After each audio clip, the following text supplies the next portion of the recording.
poquito cómo quise abordar la plática de hoy.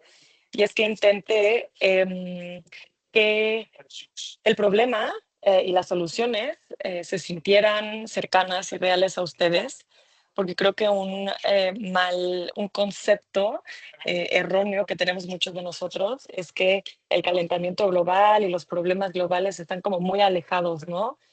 O van a pasar en el futuro o están en países donde nosotros no tenemos esos problemas. Y eso, lamentablemente, ya no es verdad, ¿no? Los problemas nos están tocando a la puerta en México también. Entonces, por eso vamos a platicar un poco de lo que está pasando en México. Pero antes les quería dar un breve recordatorio, porque como bien dijeron, estamos celebrando hoy el Día de la Tierra. Y es importante recordar que el Día de la Tierra no es un recordatorio ni una moda, ¿no?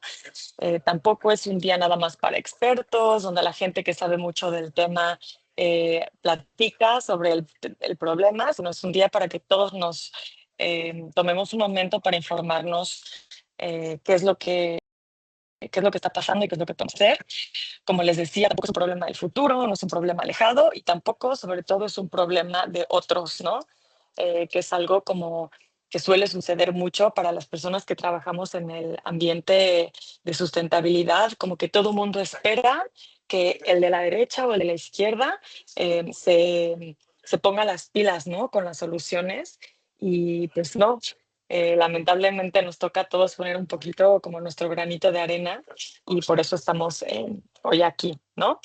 Entonces, bueno, yo hoy les traigo dos problemas que son los dos problemas, yo me atrevería a decir que principales a los que se enfrenta nuestro país, ¿no? El primero de ellos es el agua. Eh, ¿Por qué es que es un problema, no? Bueno, el tema es que tenemos cada vez más, cada año más, sequías más largas y más frecuentes, ¿no?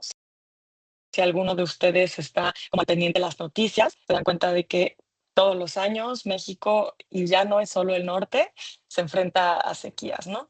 Tenemos nuestros acuíferos sobreexplotados, tenemos muchas fugas por infraestructuras viejas, ¿no? Y tenemos ciudades con, por ejemplo, muchísimos cortes. Y lo que pues es de recalcar es que estos cortes ya no se dan nada más en el norte, sino cada vez en más ciudades en el país, ¿no?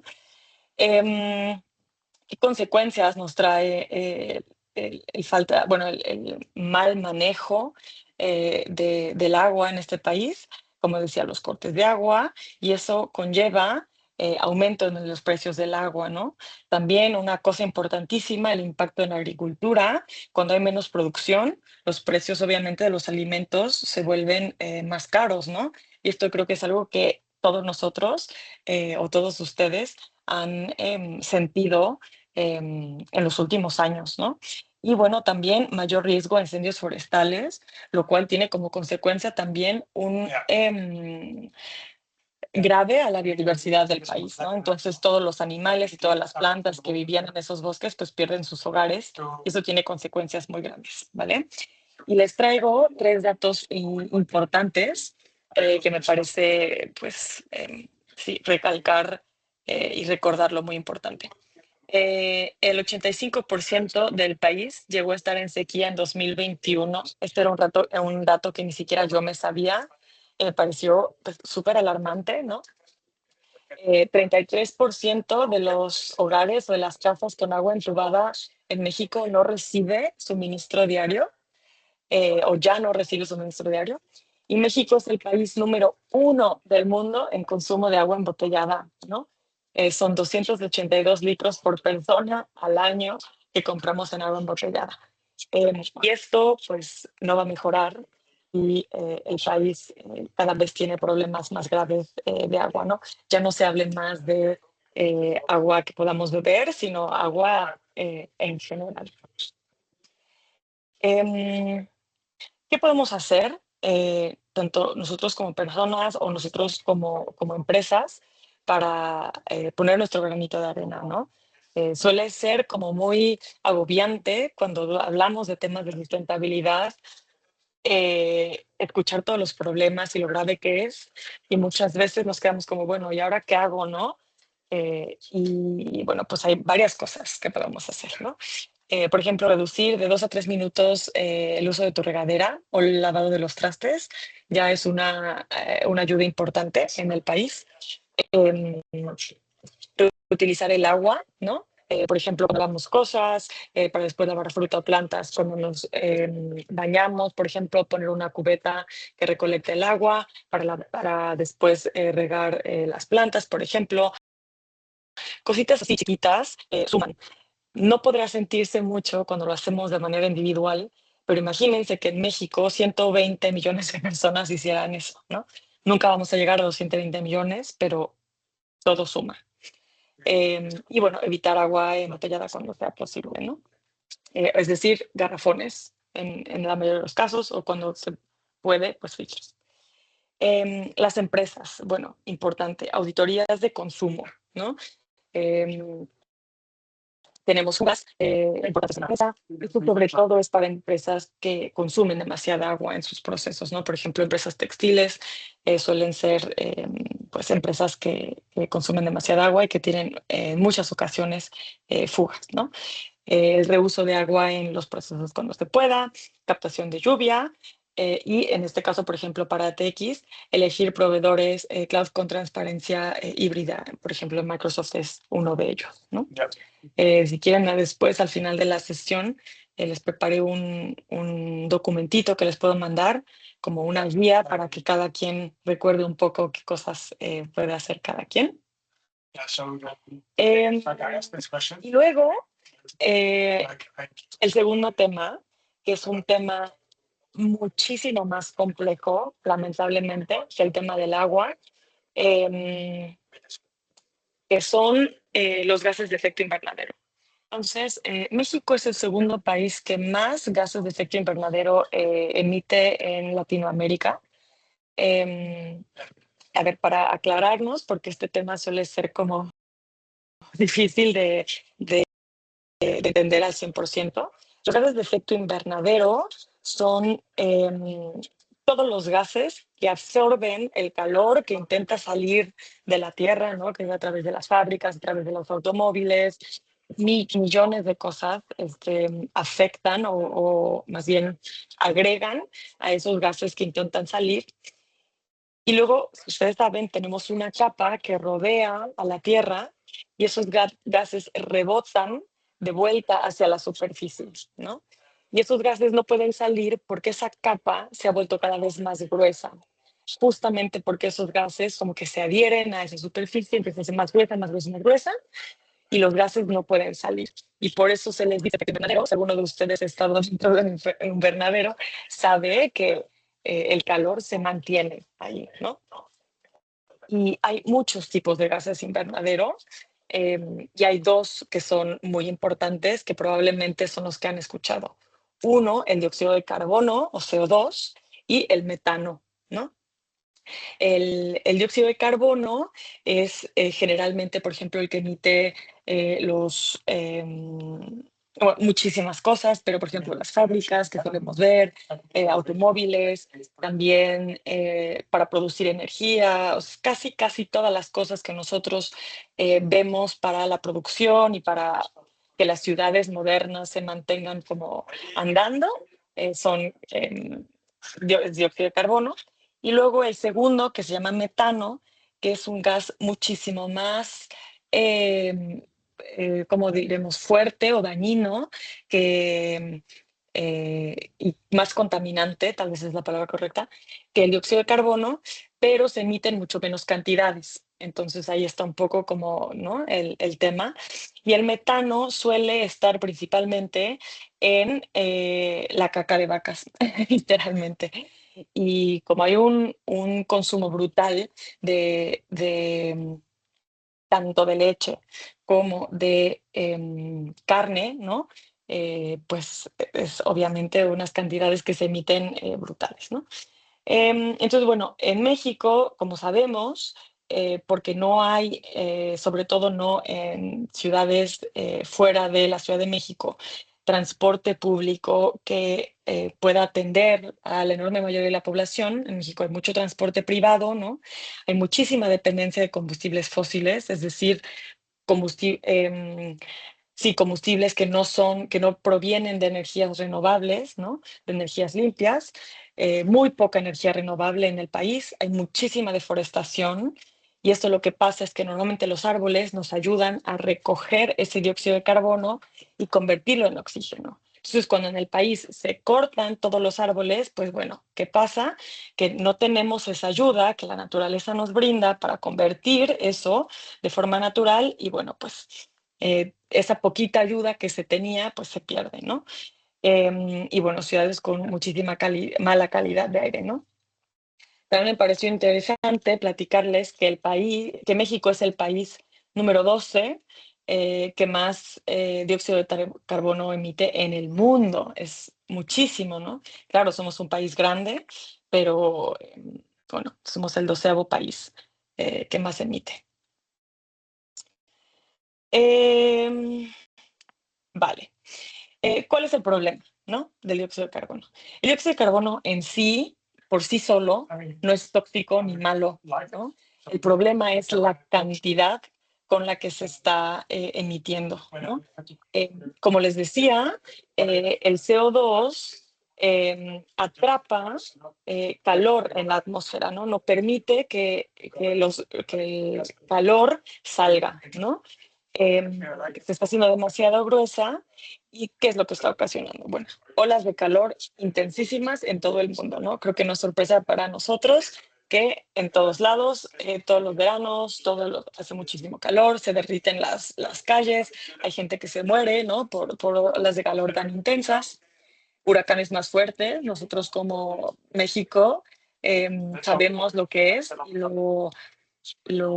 las consecuencias tan graves, ¿no? Que tiene para, sobre todo, ciudades costeras y lo mucho que les cuesta a estas ciudades después como recuperar eh, pues lo que tenían antes, ¿no? Incendios forestales, como se imaginarán, ¿no? Se convierte entonces en un bucle, porque no solo talamos los árboles, sino que porque los talamos, también se causan más incendios forestales y termina todo muchísimo peor. Y las afectaciones a la biodiversidad, que es un poco lo que les comentaba, cadenas, ¿no? De distintos animales en distintos ambientes, pues se van rompiendo y entonces, bueno, eso termina en catástrofe. ¿Qué podemos hacer nosotros como personas? Y ya casi acabó. Bueno, siempre una de las preguntas que a mí más me llegan, me dicen, oye, pero como persona, o sea, ¿qué hago? Como que siento que son demasiadas cosas, ¿por dónde puedo empezar? ¿No? Y bueno, la respuesta aquí traté de resumírsela lo mejor posible, ¿no? Cuidar lo que se come, ser consciente de lo que se compra, em, ser consciente en cómo nos movemos, ¿no? Usar bici, caminar o transporte público siempre que se pueda, por encima de un automóvil privado y cuidar el uso de la energía. Esas son las cosas que como individuos pues podemos influir o influenciar directamente, ¿no? Eh, la siguiente pregunta que me es, si tengo que escoger una cosa de todas las cosas que tengo que hacer, ¿qué es lo que más impacto tiene? Y bueno, para desgracia de muchos, es reducir o eliminar el consumo de carnes rojas, ¿no? Eso es por mucho el, el sí, como la influencia mayor que podemos tener, ¿no?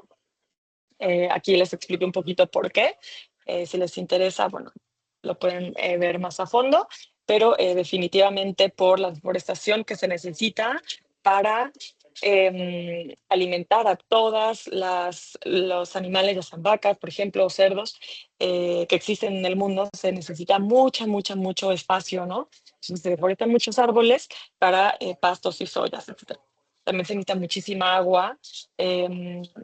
Y bueno, terminando por el transporte y la refrigeración, ¿no? Para que a todos nos llegue a nuestro supermercado esos alimentos. La segunda cosa es el consumo, es decir, tratar de consumir local siempre que se pueda y poco empaque siempre que se pueda, ¿no? Es un poco, como una, le dicen, regla del dedo. em, Entre más procesado está un alimento, más huella de carbono tiene, ¿no? Entre más empaquetado, más huella de carbono tiene. Entre de más lejos viene, más huella de carbono tiene, porque tuvo que, no sé, agarrar un avión, por ejemplo, que emite muchísimo más que tal vez un camión que vino de Puebla a Pisaco, ¿no? De la Ciudad de México a Pisaco. Entre más materiales raros que veamos por ahí, más emisiones tiene, ¿no? Entonces, un poquito esto, con esto en mente, pueden ustedes, como la siguiente vez que vayan al supermercado, decir como, ah, bueno, pues mejor me compro todo lo que no esté empaquetado, todo lo que no esté procesado, si me puedo comprar, no sé, o ir al mercado, ¿no? Mucho mejor. Empezando por eso, ya un buen avance. Todo lo que se pueda comprar como de mercado, pues mucho mejor. Y bueno, si tienen interés de un poco más guía con esto, con gusto lo podemos platicar en alguna otra ocasión. Y reducir o eliminar el consumo. Ay, perdón, aquí lo volví a poner, bueno, la energía. em, en hogar, ¿no? O sea, desconectar todo lo que no se usa, apagar electrodomésticos cuando no se necesitan. em, Eso creo que es lo que más cercanos tenemos todos. Entonces, no hay necesidad de ir muy profundo en esto.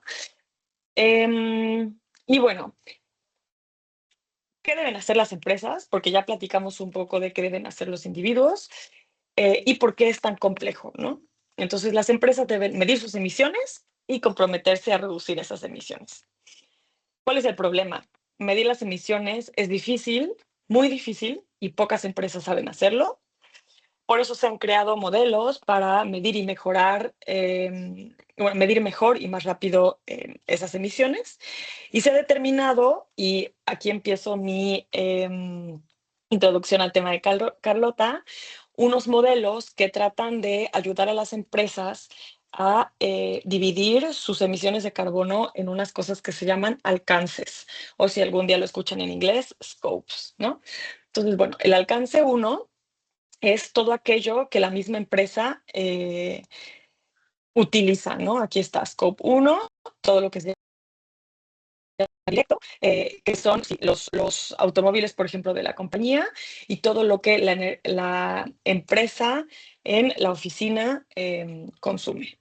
Luego está el Scope 2, que es toda la energía que la empresa compra, que es, por ejemplo, en el caso de ATX, bueno, se comprometió, como platicamos al inicio del año, en tratar de migrar lo más posible a energías renovables, entonces por ese lado está muy bien, pero si no es toda la energía que una empresa compra, por ejemplo, para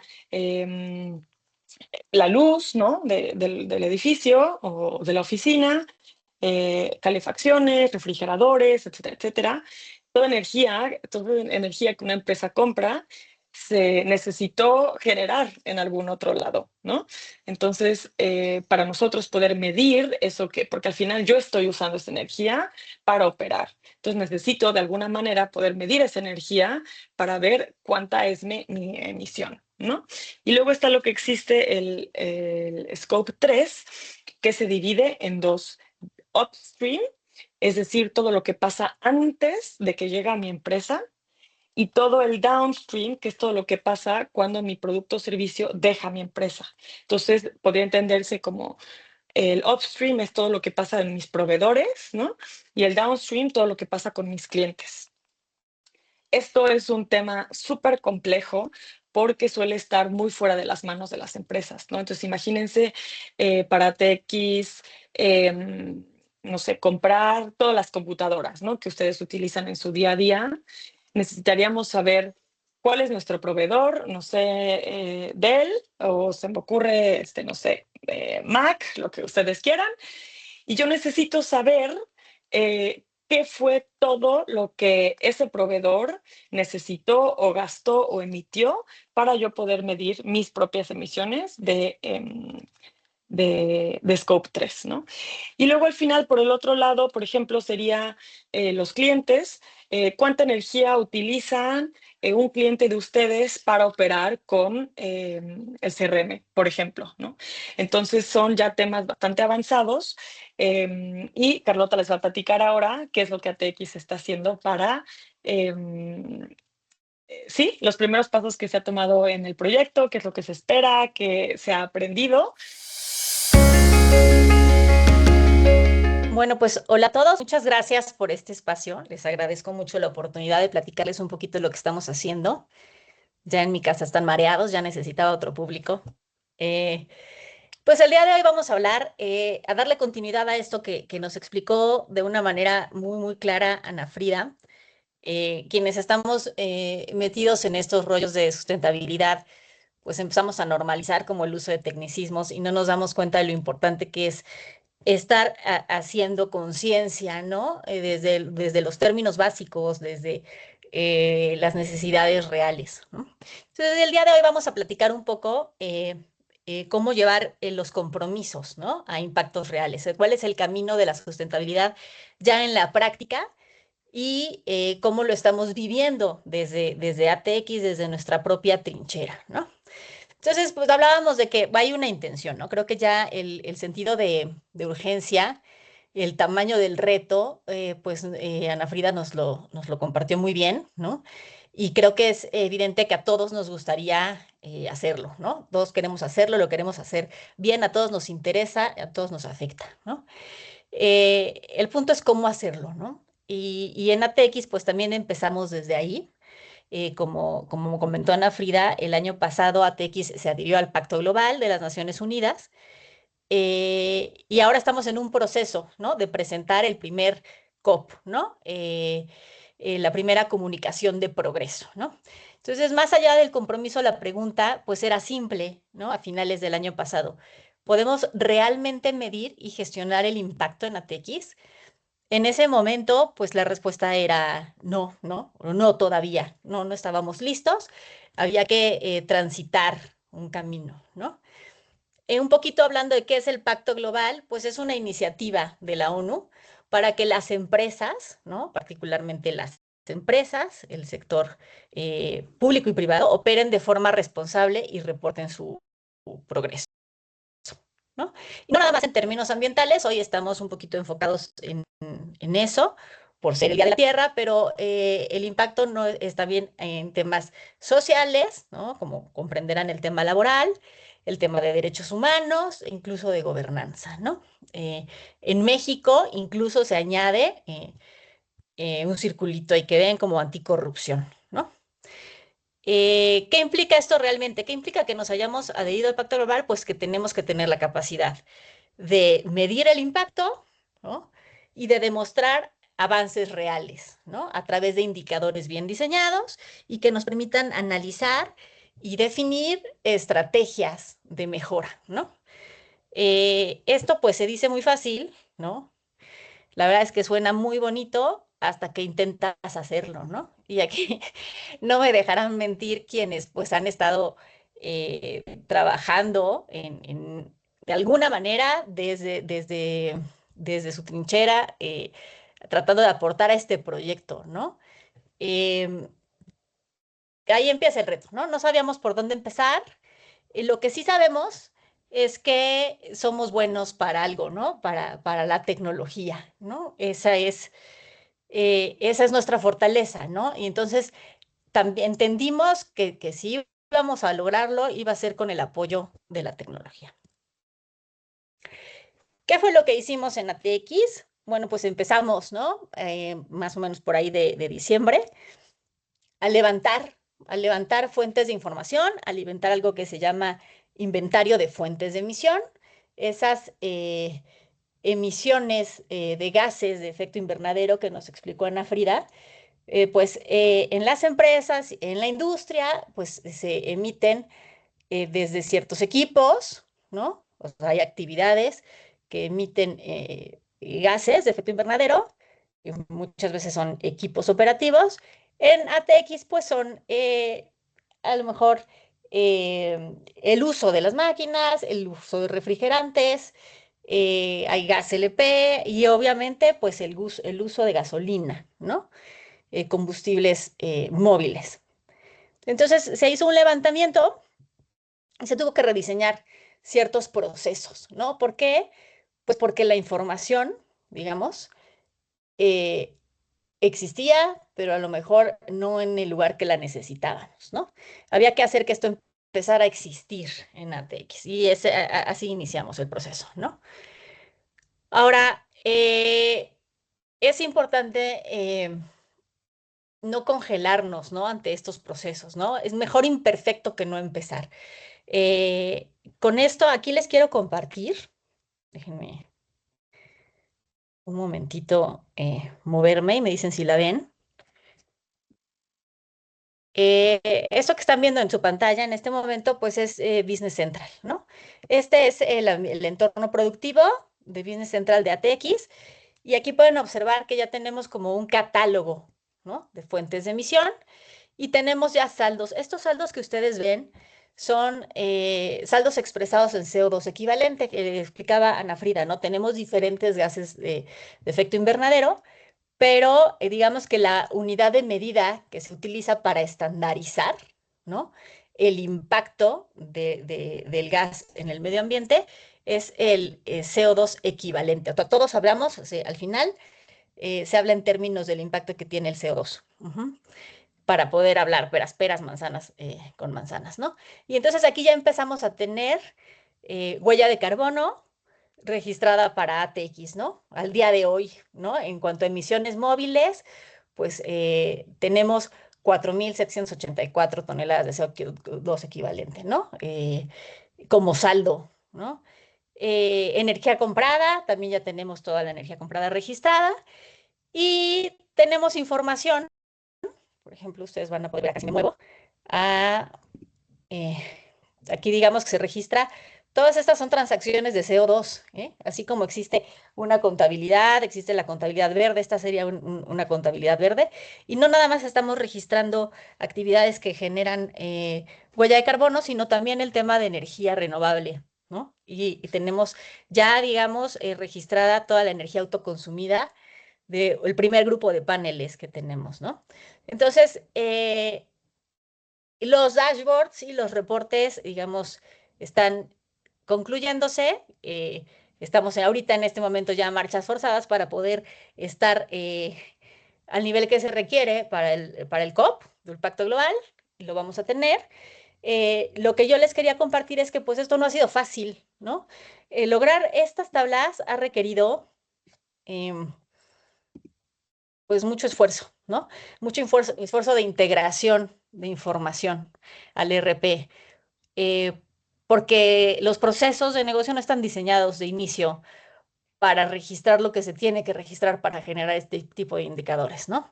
Pero hay que empezar por algún lado, ¿no? Las empresas le tienen miedo a a los dos extremos, a lo que sería el greenwashing.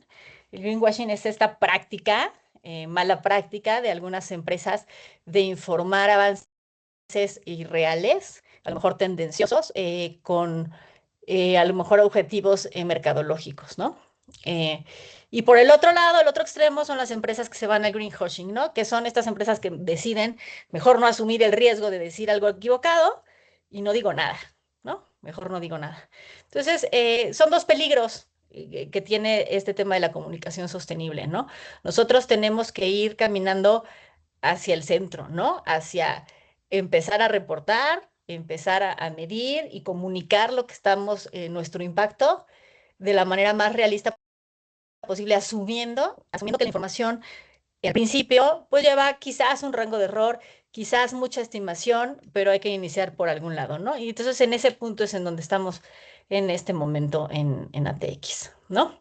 Incluso los líderes se están ajustando, ¿no? O sea, esto de que se nos esté dificultando y esté siendo un proceso así un poco rasposo, está siendo difícil, aunque sea emocionante. No es solo nuestro, o sea, le pasa hasta a los más grandes, le está pasando a Microsoft, ¿no? Microsoft tiene metas ambiciosas, tiene esta meta de Net Zero, me parece que era originalmente al 2027 y lo acaban de mover al 2030. Net Zero es cuando una empresa se compromete a compensar el total de sus emisiones y Microsoft se comprometió no solo a compensar sus emisiones al día de hoy, sino históricamente, ¿no? O sea, ellos tienen una estimación de cuál ha sido su impacto ambiental global en toda su historia y tienen pensado compensarla al 100%.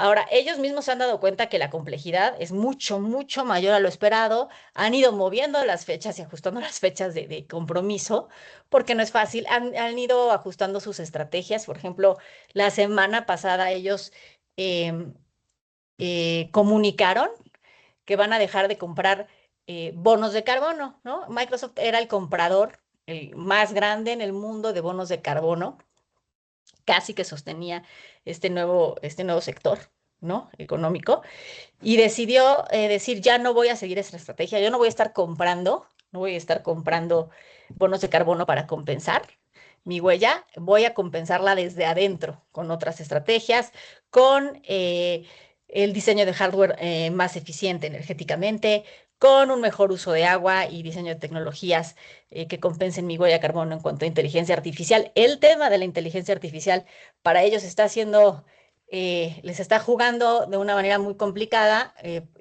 para el cumplimiento de su meta net zero, ¿no? Entonces, sí tienen un reto muy importante, han estado cambiando el enfoque, lo estamos siguiendo, porque ellos tienen claro que esto es más complejo de lo que parecía, ¿no? Si a nosotros se nos está complicando y no somos industria y no somos, ¿no? Grandes generadores de huella de carbono, imagínense a Microsoft, ¿no? La intención en ATX es transformar esto que estamos haciendo, pues de experiencia a capacidad y está siendo sumamente útil, ¿no? Estamos aprendiendo mucho, mucho en el camino porque lo que nosotros estamos enfrentando es justamente lo que nuestros clientes enfrentan, ¿no? Quizás nosotros pues estábamos empezando desde cero. La mayoría de nuestros clientes no están empezando desde cero. La industria, sobre todo aquellas empresas que pertenecen a corporativos, ¿no? Multinacionales, pues ellos llevan años haciéndolo. Y aún así se sorprenderían de ver lo que hemos visto. Estos meses hemos tenido contacto con varias empresas y me han permitido platicar muy, muy de fondo con los departamentos que llevan esto adentro, ¿no? Y déjenme decirles que es impresionante verlos todavía aislados, completamente aislados del uso de los sistemas administrativos, ¿no? Hay en todas las empresas grandes, hay 2 o 3 personas, normalmente el Departamento de Higiene y Seguridad, que están dedicadas a perseguir el dato, perseguir la información cuando podría generarse desde el inicio, ¿no? Como lo estamos intentando en ATX. Entonces, en eso estamos, ¿no? No es solo nuestro reto, es una capacidad que estamos construyendo de manera interna para después traducir en soluciones y productos que apoyen a nuestros clientes a hacerlos ellos mismos con la complejidad que les implica, ¿no? Eh, y obtener de las soluciones que ya nos adquieren, el ERP, pues el dato, ¿no? De la manera más ágil, más eficiente, más útil, ¿no? Entonces es una capacidad que no se queda en ATX, es una capacidad que puede ayudar a otros a avanzar en sus propios objetivos, ¿no? De reducción de impactos ambientales. No se trata de hacerlo perfecto, como decíamos hace ratito, se trata de empezar a hacerlo real, ¿no? Esa es hoy nuestra forma de aportar en ATX, ¿no? Entonces, bueno, es a grandes rasgos lo que estamos haciendo.